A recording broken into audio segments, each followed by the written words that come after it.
kali ini mengetengahkan episode ke-12 dengan judul Wari Maya.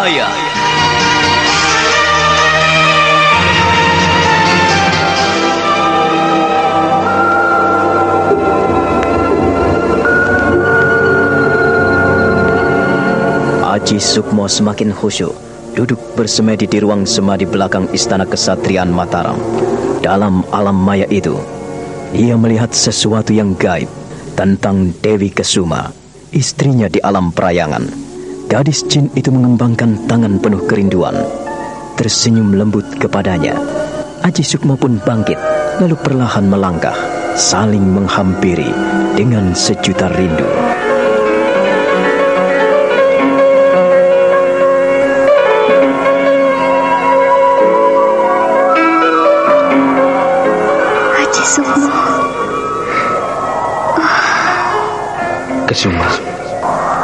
Kesuma.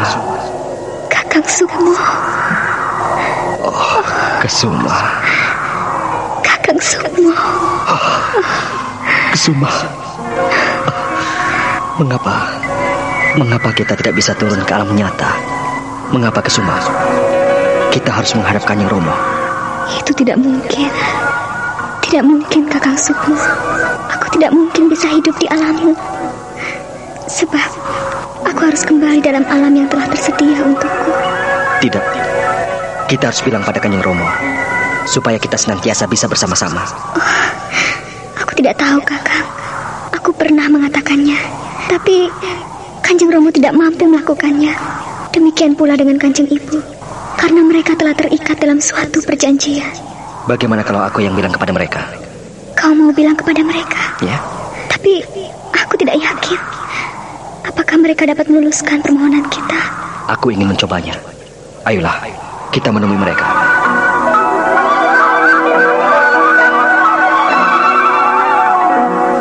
Romo tidak mungkin mengizinkan apa yang kalian inginkan. Bukannya Romo keberatan, tetapi Romo telah terikat janji pada Yang Maha Agung. Romo tidak bisa meluluskan permintaan kalian. Kalian adalah perwujudan impian dan hayalan kami. Itulah sebabnya, Ger. Kalian tidak mungkin bersama-sama dalam alam nyata. Kalian hanya bisa bertemu di saat kalian membutuhkannya.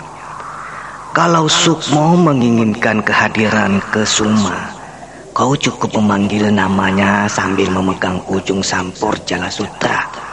Maka istrimu akan hadir di sampingmu bersamamu. Demikian halnya Kesuma. Apabila merindukan kehadiranmu, ia cukup memanggil namamu. Tapi kami ingin hidup bersama-sama, Kanjeng Romo. Benar, Kanjeng Romo. Izinkanlah kami. Yang menentukan bukanlah kami, anak-anakku. Bukan Romo dan ibu kalian. Tidak.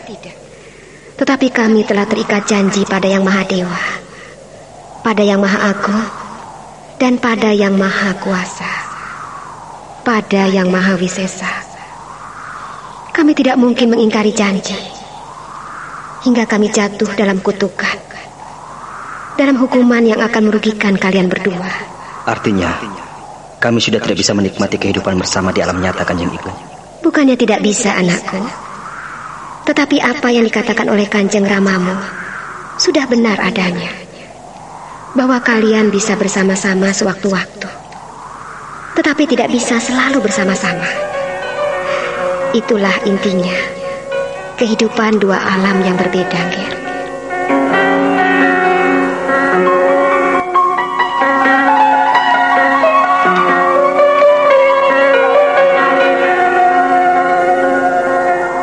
Bagi kita, kebersamaan setiap saat itu merupakan yang berarti.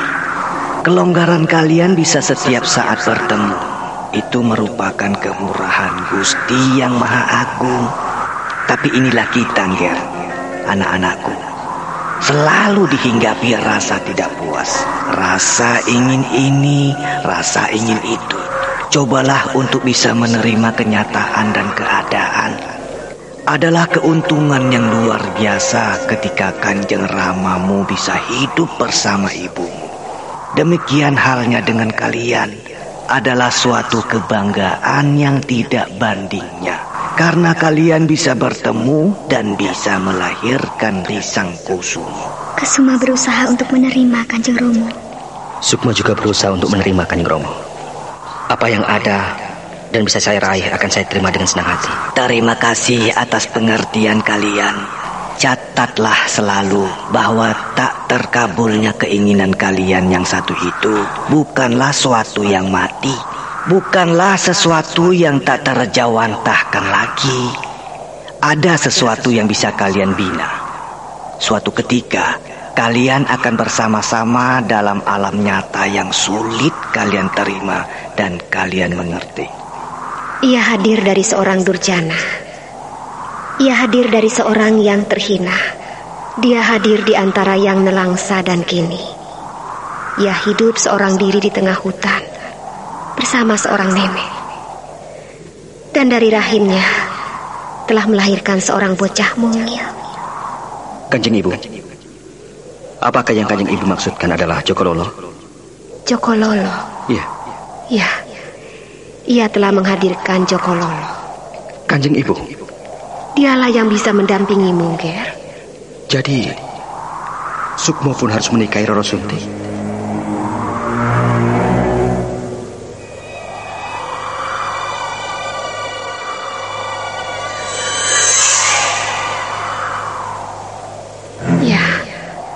Kau harus menyelamatkan Roro Sunti dari aib dan celah sebelum anaknya besar. Iya, Roro Sunti butuh perlindungan Mungger. Lalu, bagaimana dengan Kesuma? Nanti kau akan tahu bagaimana Kesuma selalu hadir di sampingmu. Tapi Roro Sunti tidak mau menerima pindangan saya. Ia tak pernah mau membuka hatinya untuk saya, Kanjeng Romo. Kami telah mengaturnya. Cepat atau lambat, dia akan membuka hati dan pikirannya. Percayalah itu pada Kanjeng Romo, dan kau bisa menjemputnya di Alas Dowo. Bawalah Roro Sunti ke Mataram.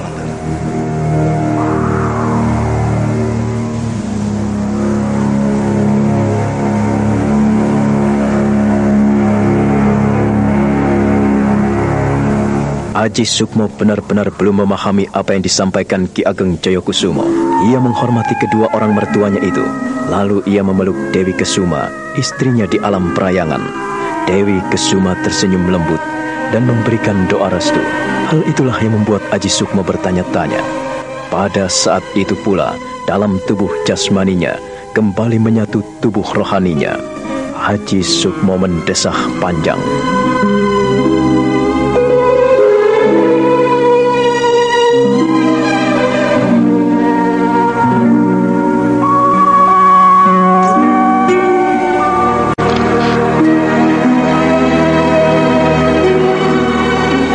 Ke Alas Dowo menjemput Roro Sunti. Apa pula yang diinginkan Kanjeng Romo Jayakusumo? Mereka telah mengaturnya. Aku sungguh tidak paham mengapa bisa seperti ini. Saat ini juga kau bisa pergi ke Alas Dowo. Jemputlah Roro Sunti dan ajaklah ke Mataram. Dan kau akan tahu bagaimana Dewi Kesuma akan senantiasa bersamamu. Kanjeng Romo Jayakusumo, Kanjeng Ibu Dewi Maya, mengapa aku belum mampu memahami alam kalian? Dewi Kesuma istriku. Inikah keajaiban yang diberikan Yang Maha Kuasa kepadaku? Sekarang juga aku harus pergi ke Alas Dowo menjemput Roro Sunti. Apakah ia mau? Apakah ia mau menerimaku? Ini sesuatu yang tak mungkin. Ketika Aji Sukmo keluar dari ruang semadi, fajar telah menyingsing. Langit di ufuk timur telah disepuh sinar surya. Semburat merah tembaga mewarnai alam timur. Kini ia mendekati Doran yang masih juga terlelap. Bunyi unggas terdengar di mana-mana.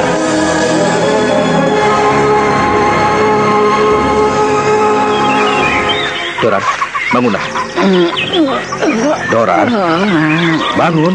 Ayo bangunlah. Ada apa, Mo? Aku masih ngantuk, Mo. Ayo bangun. Dengarlah suara ayam, burung, dan unggas lain sudah bangun dari tempat istirahat mereka. Mereka sudah keluar dari sarangnya. Ayo, mumpung orang-orang belum bangun, kau ikut aku. Cepat, ayo. Kemana, Mo? Ayolah cepat, ayo pergi. Sukmo. Ayo cepat bangun, ayo. Pada pagi-pagi buta, Sukmo segera membangunkan Doran dan mengajak pemuda linglung itu menuju ke istal kuda. Doran kebingungan karena tidak tahu apa yang diinginkan sahabat karibnya. Setelah Aji Sukmo dengan cekatan membuka kandang kuda, ia menyerahkan yang seekor pada sahabatnya. Mo, kita mau kemana, Mo? Tenanglah, ikutlah aku. Kau tidak perlu banyak bertanya. Ayo. Tidak, Mo. Kalau kamu tidak mau memberitahukan hal itu kepadaku, aku tidak mau ikut, Mo. Doran, sudahlah. Ayo, cepat naik kuda. Hop. Mo, Ayo, cepatlah. Jangan sampai kehabisan waktu. Dasar.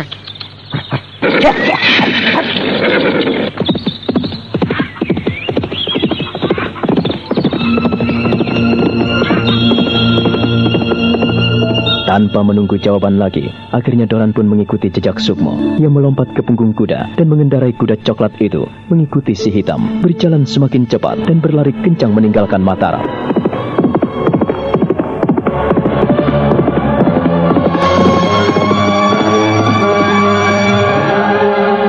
Sementara itu, di Alas Dowo, Roro Sunti mengasuh Joko Lola bersama Nyai Sorong. Gadis cantik itu dengan sabar dan telaten merawat bayi mungil yang lahir dari rahimnya. Nek, seandainya Joko Lolo besar dan menanyakan siapa ayahnya, apa yang harus kujawab padanya, Nek? Ya, semua terserah kepada Amondo. Kau telah menjaganya dengan baik. Bagaimana menjadi seorang ibu? Tak ada seorang ibu yang ingin melukai anaknya. Nah, menurut nenek, sebelum Joko Lolo besar, lebih baik kau menerima tawaran kakangmu Sukmo. Tapi aku tidak bisa membebankan persoalan hidupku pada Kakang Sukmo, Nek. Aku tidak rela ia ikut memikul beban seperti apa yang kualami ini. Masalahnya bukan seperti itu, Unduk. Kau harus mulai mempersiapkan diri. Setidak-tidaknya ia membuka hati untukmu. Sukmo dengan tulus dan dengan rela menerima kehadiranmu sebagaimana adanya. Tapi aku tidak ingin Kakang Sukmo menderita batinnya, Nek. Tidak, jangan ia terlibat dalam persoalan hidup. Roro Sunti, sekalipun kau berkeras hati tak akan pernah menyelesaikan persoalanmu. Kau tahu, niat dan keinginan Aji Sukmo sungguh tulus. Aku tahu siapa dia. Sukmo seorang pemuda yang amat tulus. Ya baik dan jujur. Selama ikut nenek di sini, dia tidak pernah mengecewakan. Dia selalu membantu nenek, selalu menolong. Apakah kau melupakannya? Aku tidak pernah melupakan kebaikan-kebaikannya, Nek. Sedetik pun aku tidak pernah melupakan siapa Kakang Sukmo. Tetapi apa yang akan dihadapinya? Apakah yang akan diterimanya? Roro Sunti telah ternoda, telah cacat dan rusak. Tidak, Nek. Aku belum bisa menerimanya. Kenapa, Ando? Kenapa? Kau harus memikirkan masa depan anakmu. Joko Lolo membutuhkan seorang pengayom. Bukan hanya seorang ibu, tapi juga seorang bapak. Kau mengerti itu? Percayalah pada nenek. Dia tidak akan pernah terbeban menerimamu. Bahkan ia berbahagia sekali karena bisa menyenangkan hatimu. Bisa melepaskan penderitaan hatimu. Untuk saat ini, Sunti belum bisa menerimanya, Nek. Belum bisa. Iya, hatiku masih berat. Berat sekali. Tapi mulai sekarang, persiapkanlah hatimu. Joko Lolo sudah mulai mengenal siapa yang ada di sekelilingnya.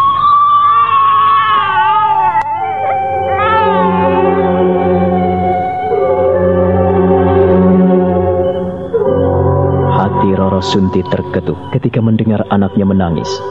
Lalu ia menuju ke bilik anaknya, membelainya dengan kasih sayang. Ia meraba pantat anaknya yang ternyata telah basah. Dengan cekatan ia mengganti popok itu, lalu menyusuinya.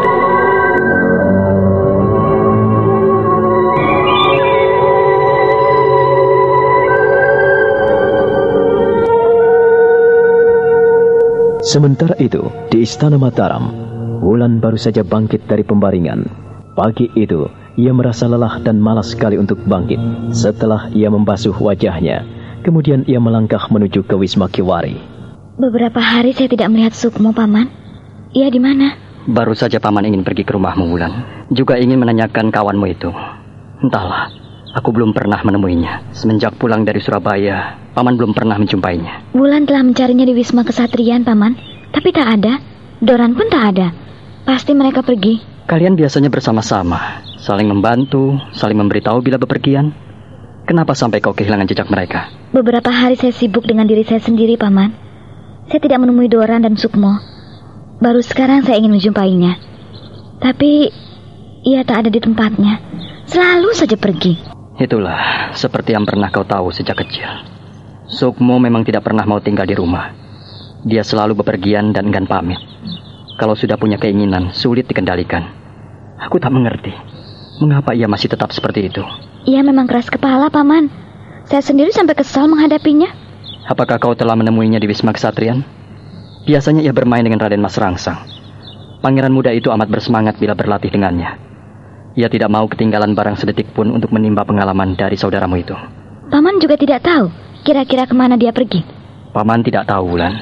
Ia belum menemuiku. Kalau begitu, saya akan mencoba menemui Kanjeng Pangeran Rangsang. Barangkali ada di sana.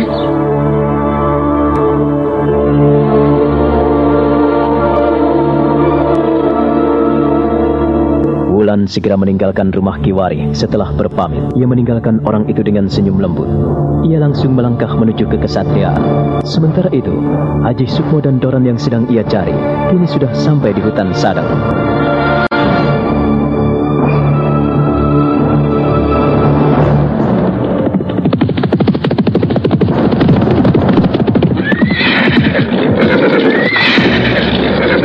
Mo, Sukmo, kita sampai di mana, Mo? Inilah hutan Sadeng. Tempatnya masih nyaman dan sejuk. Belum terjamah. Hanya jalan sepintas ini yang bisa kita lewati. Wah, Mo, burung tekukur masih banyak berkeliaran dan berterbangan dan bertengger di pepohonan, Mo. Mo, kau pernah kesini ya? Iya, Mo. Sesekali. Saat terjadi peperangan antara Demak dan Mataram, waktu aku kecil, aku pernah sampai di sini bersama Kitayu. Apa?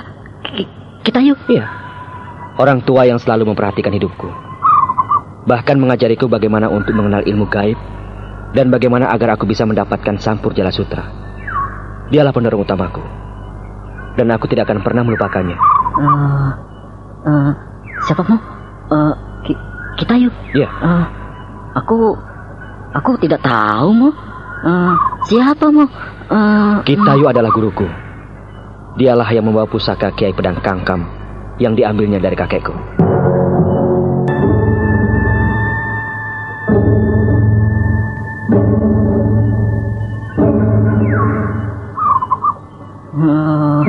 Mengapa kamu menjadi murid pencuri, Mo? Tidak, Eyang Tayu bukanlah pencuri, tetapi ia mendapat amanat dari Ki Ageng Kembang Joyokusumo. Kitayu seorang yang baik. Ia melakukan sesuatu yang berdasarkan petunjuk dan perintah gurunya, yaitu Ki Ageng Kembang Joyokusumo.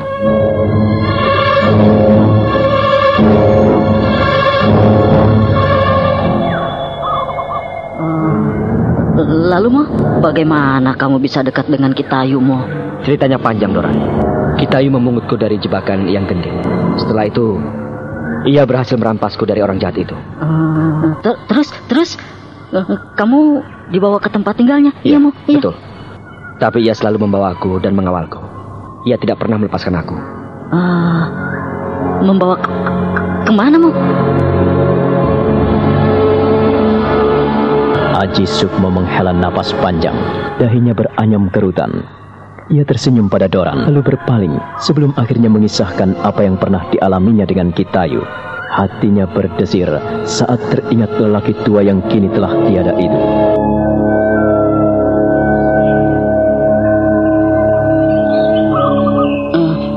Jadi Eyang Tayu yang memberikan pusaka Kiai Pedang Kangkam kepadamu, iya? Ya, Eyang Tayu lah yang membimbingku, yang mengajariku tentang banyak hal, terutama yang berhubungan dengan ilmu gaib.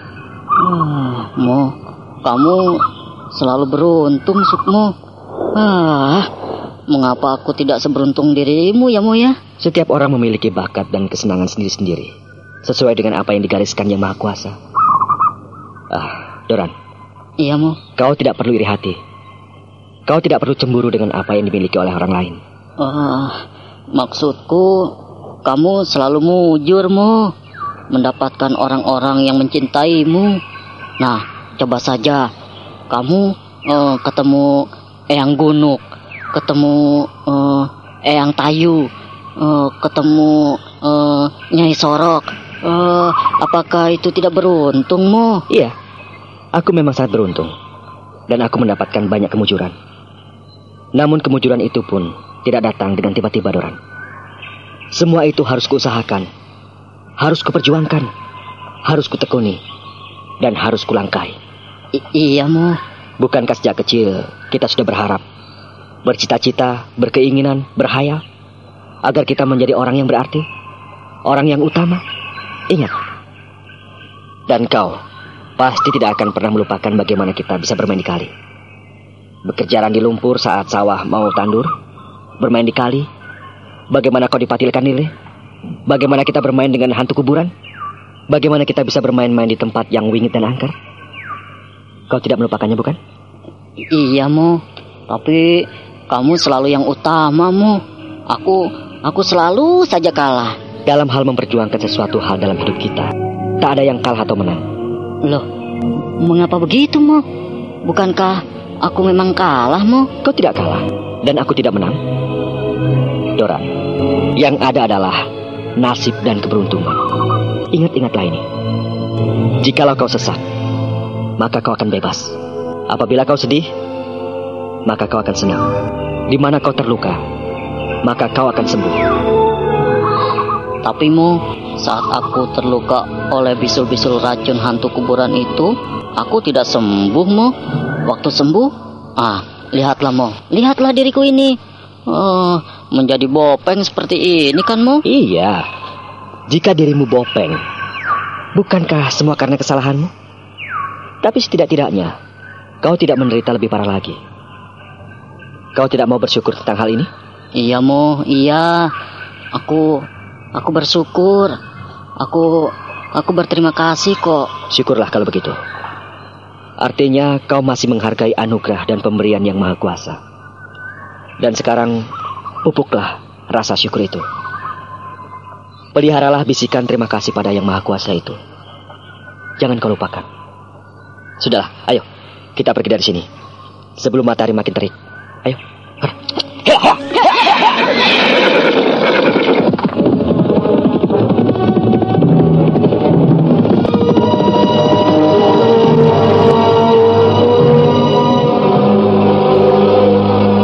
Aji Sukmo dan Doran kemudian menyentakkan tali kekang kuda mereka. Mereka meninggalkan hutan menuju ke alas Dowo.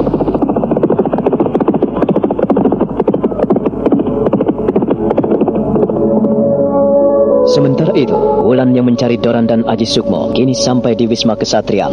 Ia langsung menemui Raden Mas Rangsang.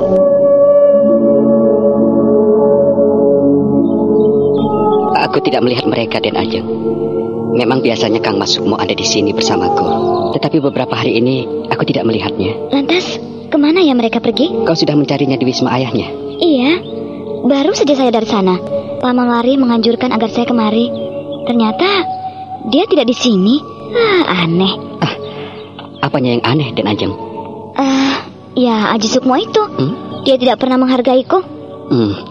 Mengapa Den Ajeng bilang seperti itu? Kang Mas Sukmo selalu menghargai orang lain. Tidak, dia tidak pernah menghargaiku. Alasan Den Ajeng? Kalau pergi, dia tidak pernah memberitahukan tujuannya pada orang lain. Pergi begitu saja tanpa pamit. Barangkali Kang Mas Sukmo tidak sempat pamit padamu. Seperti halnya saat kita pergi bersama-sama ke Surabaya. Bukankah ia juga pernah ingin pamitan pada Paman Wari? Tapi Paman Wari tidak ada, bukan? Ayo, bagaimana dengan hal semacam itu jika terjadi pada kita? Apakah Den Ajeng Wulan masih menyalahkan Kang Mas Sukmo? Aku tidak bermaksud menyalahkannya, Kanjeng Pangeran. Tapi ia selalu keras hati. Namanya saja manusia, Den Ajeng. Terdiri dari banyak kepala, hati, dan pikiran. Jadi, ya, memang begitulah. Lain lubuk, lain ikan. Lain lada, lain belalangnya. Ya? Tapi ia keterlaluan sekali.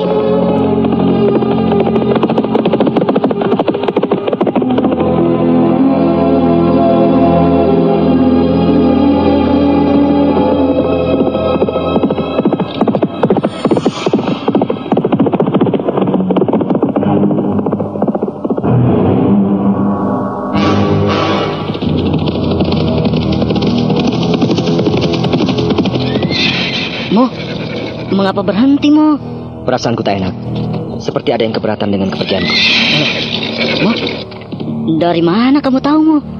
Di sini. Di hati dan perasaanku bilang begitu, Doran. Kamu selalu mengandalkan perasaanmu, Mo. Karena kita masih hidup, jadi harus punya perasaan. Jika sudah jadi mumi, mana mungkin kita punya perasaan? Kau ini, Sukmo. Aku juga ingin agar kau melangkah mengandalkan akal, pikiran, dan perasaanmu. Jangan hanya mengikuti kemauanmu semata. Hup. Turunlah. Aku ingin diam sejenak di sini.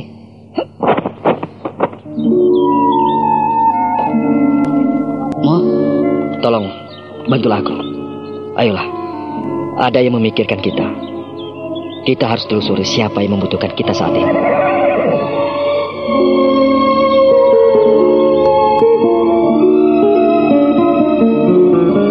Setelah menambatkan kudanya, Aji Sukmo lalu berdiri bersidakap menghadap ke timur. Hati dan pikirannya terpusatkan pada alam darananya yang paling dalam.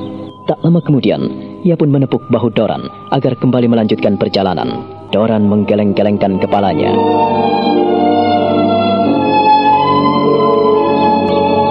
Daripada kita membenci saudara kita, lebih baik Den Ajeng ikut saya. Kemana, Kanjeng Pangeran? Ke Wisma Kaputren. Ada apa di sana? Saya ingin menemui Nimas Pandansari. Memang ada apa dengan Gusti Putri Pandansari? Ya, ia pun ingin banyak belajar tentang ilmu kanuragan. Ia selalu iri pada saya jika saya sudah belajar pada Kang Mas Sukmo dan Den Ajeng Wulan. Bukankah Gusti Putri Pandansari selalu belajar pada saya? Ia memang nakal. Selalu iri padaku. Kebetulan saja sebelum menghadap Kanjeng Romo, saya menunjukkan beberapa jurus ilmu baru yang ditunjukkan Kang Mas Sukmo. Lalu, ia ingin belajar pula. Saya bermaksud menularkan ilmu itu kepadanya, karena ia sangat ingin mendapatkan dan menguasai ilmu itu. Kalau begitu, saya tidak perlu ikut, kan? Saya menginginkan sekali agar Den Ajeng ikut. Dengan demikian, Den Ajeng bisa mengawasi dan menilai kami. Raden Mas Rangsang dan Wulan melangkah perlahan meninggalkan Wisma Kesatrian. Mereka menuju ke Puri Istana Kaputren, di mana Putri Pandansari tinggal bersama para putri sultan lainnya. Wajah mereka berseri-seri, sesekali saling melirik dan mencuri pandang. Mereka menikmati hangatnya sinar matahari pagi yang mulai meninggi. Kang Mas Rangsang, Mbak Yu. Iya. Aku sengaja mengajak Den Ajeng untuk menemuimu. Tapi Kang Mas... Iya. Aku ingin agar latihanmu diperhatikan oleh Den Ajeng Wulan. Apakah kau malu? Iya, Kang Mas. Aku malu sekali. Mbak Yu, tidak apa-apa. Kau telah siap dengan baju latihan? Ayo, silakan. Silakan kalau mau berlatih, Gusti Putri. Apakah aku mampu berlatih dengan dilihat orang? Kang Mas, aku sebetulnya ingin berlatih hanya berdua denganmu. Mengapa Kang Mas mengajak Mbak Yu Wulan? Dia kan lebih pintar. Nanti aku ditertawakan. Tidak. Aku tidak akan pernah menertawakan Kanjeng Putri. Silakan Kanjeng Putri berlatih. Kalau malu, biarkanlah saya berjalan-jalan di Taman Patirtan ini. Taman Wisma Kaputren ini indah sekali. Silakan Kanjeng Putri. Silakan berlatih dengan Kang Mas. Terima kasih Mbak Yu. Kang Mas. Mengapa Kang Mas mengajak Mbak Yu Wulan ke sini? Kan aku malu. Kalau mau pandai, kita harus banyak belajar dengan orang yang lebih pintar dari kita. Jangan suka malu. Malu bertanya, sesat di jalan. Ingat pepatah itu, bukan? Iya, tahu Kang Mas. Tapi kan tidak enak. Kang Mas nakal. Aku mengajaknya demi kebaikanmu nih, Mas. Percayalah kepadaku. Kau akan menjadi lebih pintar jika mau belajar dengan Den Ajeng Wulan. Dia luar biasa. Dia adalah perempuan dikdaya yang tidak ada tandingannya di sini. Kita harus hargai itu. Dan tidak ada salahnya bukan? Apabila ia memperhatikan latihan kita untuk menilai dan memberikan masukan apabila ada kekurangan pada kita. Kau setuju? Tapi aku malu, Kang Mas. Kan Pandansari belum apa-apa. Sudah dihadapkan dengan pendekar pilih tanding. Hidupnya dekat dengan kita lagi. Percayalah padaku, Nimas. Kang Mas tidak bermaksud mempermalukanmu. Kang Mas selalu melangkah demi kebaikan bersama. Nimas Pandansari mengerti? Mengerti sih mengerti. Tapi kalau Pandansari belum bisa apa-apa, terus dilihat orang lain yang telah pintar, bagaimana bisa melakukannya dengan baik? Sudahlah. Kita sudah sama-sama mengenakan pakaian latihan. Apakah kita tidak jadi latihan? Ya, latihan. Nah, untuk itulah bersiap.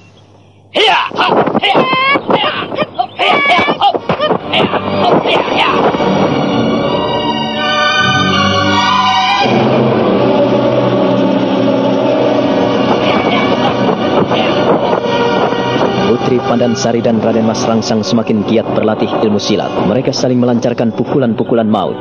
Raden Mas Rangsang memukul ke sana kemari. Namun Putri Pandansari begitu indah, melompat-lompat cepat, bagaikan burung seriti terbang di angkasa.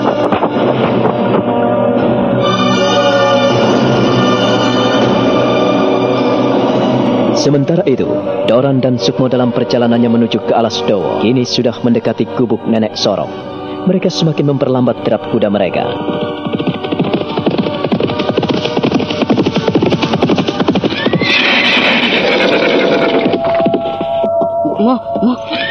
Mengapa kita berhenti di sini, Mo? Kita ikat saja kuda kita di sini. Kita harus bikin kejutan pada Roro Sunti dan Nenek Sorong. Kau ini, Mo, suka bikin terkejut orang tua. Kalau kuda kita tinggal di sini, diambil orang, bagaimana, Mo? Bukankah tempat ini banyak sekali orang-orang jahat seperti Kisrenggi dan kawan-kawannya, Mo? Iya. Kita tidak perlu takut pada Kisrenggi atau kawan-kawannya. Mereka tidak akan pernah mengerti dan mengetahui persembunyian Nyai Sorok di sini. Jangan begitu, Mo. Kisrenggi itu kan orangnya jahil dan jahat sekali, Mo. Anak buahnya banyak sekali. Seperti waktu ku hadapi di rumahnya itu. Tak lama kemudian, ketika aku pergi menyusulmu, banyak sekali orang-orang yang mengepungku, Mo. Doran, orang jahat seperti Kisrenggi janganlah terlalu dipikirkan. Untuk saat ini aku percaya, dia tidak akan pernah menemui kita. Loh, mengapa kamu bilang begitu, Mo? Karena ia telah asik dengan dunianya sendiri. Dunia yang sepi. Dia tidak akan pernah kemana-mana lagi. Mo? Iya, kau tidak akan pernah bertemu dengan Kisrenggi. Mo, kamu membunuhnya ya? Tidak, aku tidak membunuhnya. Tetapi Yang Maha Kuasa telah memberikan hukuman yang setimpal. Kau jangan cemas. Kau pasti membunuhnya, iya kan, Mo? Kau menyingkirkannya? Iya. Tidak, aku tidak akan pernah melumuri darah tanganku ini. Iya, aku tidak akan menyingkirkan orang macam Kisrenggi. Tak mau mengotori hidupku dengan darah orang jahat seperti dia. Lalu kamu bilang dia tidak akan pernah menemui kita. Apa artinya, Mo? Pasti dia telah mati, Mo. Dia tidak mati, Doran. Tetapi saat ini ia lumpuh.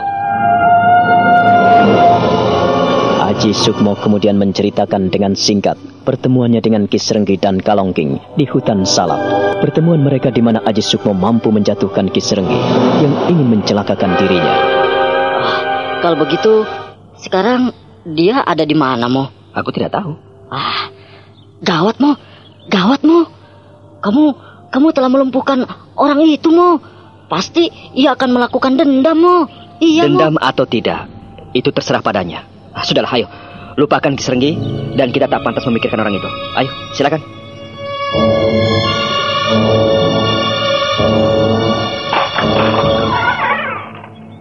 Siapa di situ? Hei, siapa di situ? Ada apa, Nek? Ada orang di luar sana. Biar aku yang akan menghadapi bila ada penjahat. Minggir kamu, biar nenek yang menghadapi. Tapi, Nek, sudahlah. Ayo sana cepat masuk. Jagailah Joko Lolos baik-baiknya.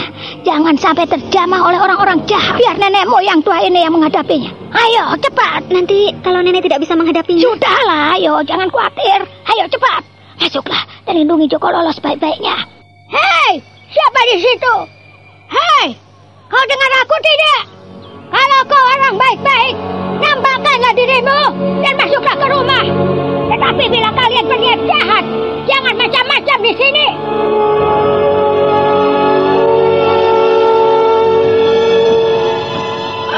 Sukmo. Nek. Oh, alang, Nenek. Sukmo, Linglung. Kalian mengagetkan nenek saja. Ayo masuk. Nenek pangling dengan saya.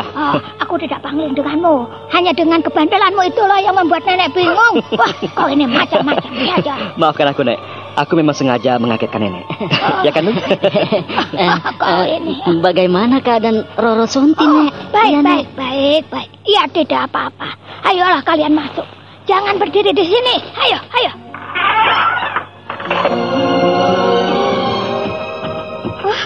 Kakang Sukmo. Sunti?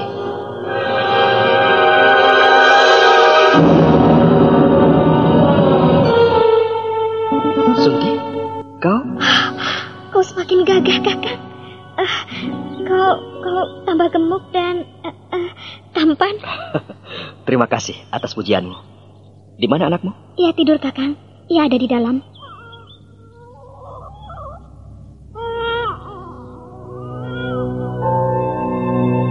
Aji Sukmo tersenyum ketika mendengar tangis seorang bocah kecil. Lalu buru-buru ia menuju ke bilik diiringi Roro Sunti, Linglung dan Nyai Sorok. Dan ketika ia menengok bilik itu, nampaklah seorang bayi laki-laki meronta-ronta menangis. Oh, Jokolulo, kau nampak bertambah besar dan badanmu gemuk sekali. Iya, ia sudah semakin pintar, Kakang. Oh ya? Sudah tidak mau ditinggalkan. Maunya ditungguin. Iya, anak sebesar dia kalau ditinggalkan bisa jatuh ke tanah. Dia membutuhkan perhatian kita. Aku tidak bisa berbuat apa-apa. Iya, sehari-hari aku hanya menungguinya, menimang dan menggendongnya. Sunti, boleh aku menggendongnya? Silakan.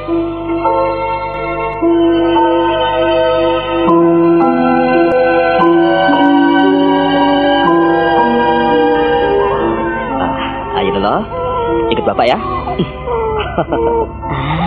Kau luas sekali, Mu. Oh ya? Menggendong anak kecil. Iya, Mu. Kau sudah pantas menjadi bapak, Mu. Kau pun bisa menjadi seorang bapak, Doran. Tapi kau lebih luas, Mu. Aku tidak mungkin jadi bapak, Mu. Karena aku kan belum punya istri, Mu. Memang kau mau punya istri? Mau. Kenapa tidak, Mu? Kalau mau, kau harus bersabar menunggu bintang jatuh dari langit. Kau ini selalu bercanda, Mu. Jangan begitu, Mu. Mana ada bintang jatuh dari langit. Kau menghina aku ya? Iya. Mentang-mentang aku jelek dan bopeng. Begitu? Tidak begitu. Tidak. Kau ini selalu tersinggung jika diajak bicara. Nah, ya kan? Jokolola juga mendengarkanmu. Dan ia bilang, jangan buru-buru kawin. Tenanglah, Doran. Segala sesuatu pasti ada waktunya. Sudahlah, sana. Kau berbenah di belakang. Kau mengusir ya, Mo ya? Aku hanya ingin bertiga dengan Jokolola dan ibunya. Ya, sudah. Ayo, Doran. Kita pergi yuk.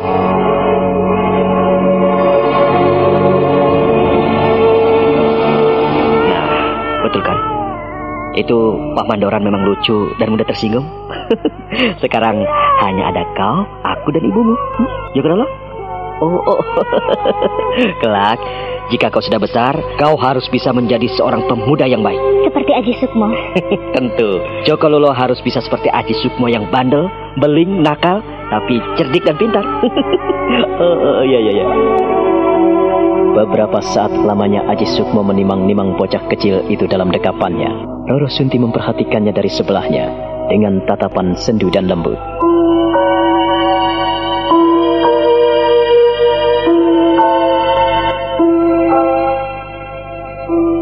Aku datang dengan Doran ke sini. Pertama-tama ingin melepas rindu dan kangenku pada kalian. Yang kedua, aku menjalankan sebuah amanat orang sepuh. Amanat Paman Wari? Tidak. Bapak tidak mengerti kepergianku ke sini karena aku buru-buru. Lalu siapa yang menyuruhmu ke sini? Seorang sepuh yang tak mungkin kujelaskan kepadamu. Lalu apa yang diinginkan orang sepuh itu, Kakang? Aku diminta memboyongmu, Roro Sunti. Kakang, kau jangan bergurau. Aku tidak bergurau, Roro Sunti. Aku sungguh-sungguh. Bukankah aku pernah mengatakannya kepadamu? Aku tidak mungkin ikut denganmu, Kakang. Kenapa tidak? Aku akan menunggumu di sini sampai kau benar-benar mau ikut aku ke Mataram, Roro Sunti. Lalu bagaimana dengan Jokololo? Nyai Sorok, aku tidak mungkin mengikutimu, Kakang. Justru itulah, aku ingin mengajak kalian ke Mataram. Bukan hanya kau, tetapi bocah kecil ini dan juga Nyai Sorok. Sebab bagaimanapun juga, di sini kurang aman bagimu, bagi Jokalulo dan bagi nenek. Bagaimana kalau aku tidak bersedia? Aku tidak tahu. Tapi hanya satu harapanku, kau mau dan bersedia ikut aku ke Mataram. Rasanya berat sekali, Kakang. Berat sekali. Aku tidak mungkin ikut kau ke Mataram. Aku mau tinggal di sini. Aji Sukmo hanya diam sambil menimang Jokololo. Ia tak percaya mendengar ucapan dan jawaban Roro Sunti yang selalu menolak ajakan dan bujukannya. Kini mereka tenggelam dalam keheningan dan diam membisu. Sementara itu, di Istana Kaputren, Putri Pandansari dan Raden Mas Rangsang masih giat berlatih. Mereka saling melancarkan pukulan-pukulan maut, tetapi keduanya pun dengan gesit menghindar ke sana kemari.